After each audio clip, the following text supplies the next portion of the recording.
ট্যাংরা মাছের একটা নতুনত্ব রেসিপি তোমাদের শেয়ার করি। প্রথমে দেখতেই পেলে অনেকটা পরিমাণ ধনেপাতা নিয়েছি, আর পেঁয়াজটা কাটতে গিয়ে দেখলাম পেঁয়াজের ভিতরটা পচা, সেটা বাদ দিয়ে পেঁয়াজ কুচিয়ে নিলাম, আদা আর কাঁচা লঙ্কাও নিয়ে নিলাম। এবার সাদা তেল গরম করে তার মধ্যে নুন হলুদ মাখানো ট্যাংরা মাছগুলো বেশ কড়া করে ভেজে নিলাম। এদিকে পেস্টটা বানিয়ে নিতে হবে, ধনেপাতা, পেঁয়াজ, আদা, কাঁচা লঙ্কা, টক দই আর জিরের গুঁড়ো আর একটু কম পরিমাণ ধনের গুঁড়ো দিয়ে ভালো করে মশলা বেটে নিলাম। এদিকে তো আমার ট্যাংরা মাছগুলোও ভালো করে ভাজা হয়ে গেছে।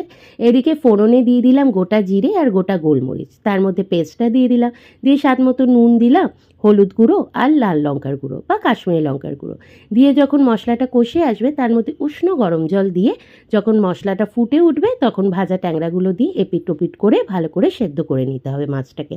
তারপরে নামানোর আগে একটু গরম মশলার গুঁড়ো আর সামান্য একটু চিনি দিয়েছি, চাইলে কাসুরি মেথিও দিতে পারো। এই রেসিপিটার নাম হলো হরিয়ালি ট্যাংরা। তোমাদের কেমন লাগলো জানিও।